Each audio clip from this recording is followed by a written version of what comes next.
எல்லாருக்கும் வணக்கம். நான் Hema Subramanian. Welcome to home cooking Tamil. So நம்ம யூஸ்வலாக வீட்டில் சொரக்காய் இருக்கும்போது என்ன செய்வோம்? சாம்பாரில் போடுவோம், இல்லைனா அது நம்ம குழம்பு ஏதாவது வச்சுருவோம். இன்றைக்கி நம்ம சொரக்காய் வச்சு ஒரு சூப்பரான ஹல்வா ரெசிபி தான் பார்க்க போகிறோம். ஸோ வாங்க இந்த சொரக்காய் ஹல்வா எப்படி செய்கிறதுன்னு பார்க்கலாம்.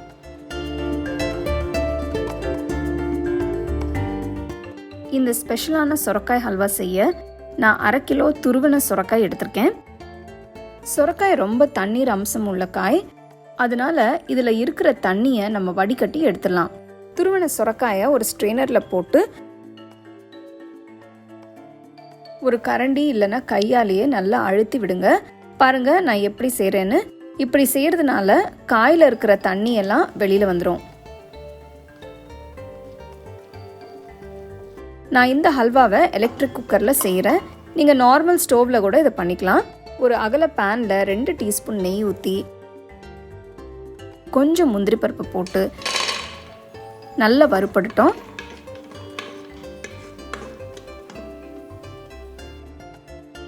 கொஞ்சம் திராட்சையும் சேர்த்து நெய்யில் வறுத்து எடுத்து தனியாக வச்சுக்கலாம்.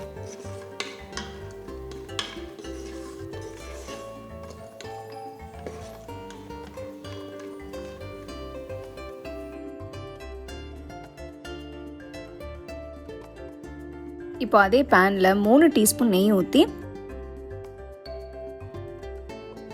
துருவி தண்ணி வடித்து வச்சிருக்கிற சொரக்காயை சேர்த்து நல்லா கிண்டுங்க. தண்ணி எதுவும் ஊற்ற வேண்டாம். நம்ம ஊற்றிருக்கிற நெய்லேயே சொரக்காய் நல்லா வேகட்டும். 10 நிமிஷம் லோ ஃப்ளேம்லேயே வச்சு வதக்குங்க. 10 நிமிஷம் ஆயிடுச்சு. இப்போ 1 கப் பால் சேர்க்கலாம். நான் இப்போ சேர்க்கறது காய்ச்சி ஆற வச்ச பால்.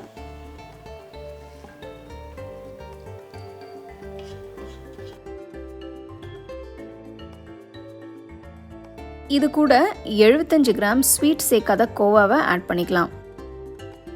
கோவா சேர்ப்பதால் ஹல்வா நல்லா ரிச்சாகவும் டேஸ்டியாகவும் இருக்கும். உங்களுக்கு கோவா பிடிக்காதுன்னா இது எல்லாமே கூட நீங்கள் செய்யலாம்.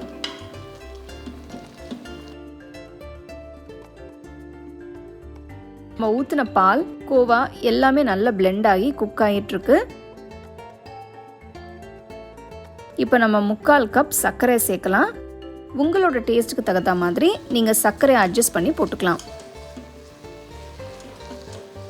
சர்க்கரை நல்லா கரையட்டும். காயில் இருக்கிற தண்ணியும் நல்லா வத்தட்டும்.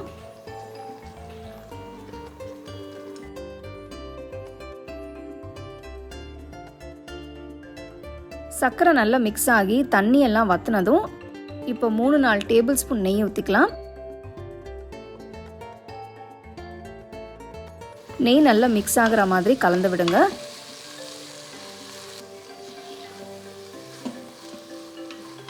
அடுத்து 1/2 டீஸ்பூன் ஏலக்காய் தூள், வறுத்து வச்ச முந்திரி பருப்பு, திராட்சையும் சேர்த்துக்கலாம்.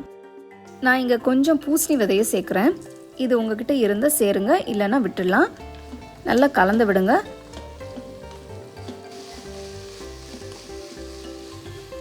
சொரக்காய் ஹல்வா ரெடி ஆயிடுச்சு. சூடாக பரிமாறுங்க.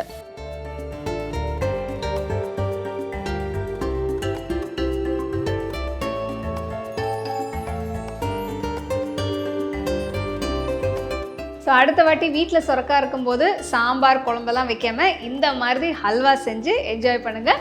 கண்டிப்பாக எல்லாருமே ரொம்ப விரும்பி சாப்பிடுவாங்க. ட்ரை பண்ணி சாப்பிட்டு எப்படி இருந்ததுன்னு எனக்கு சொல்லுங்கள்.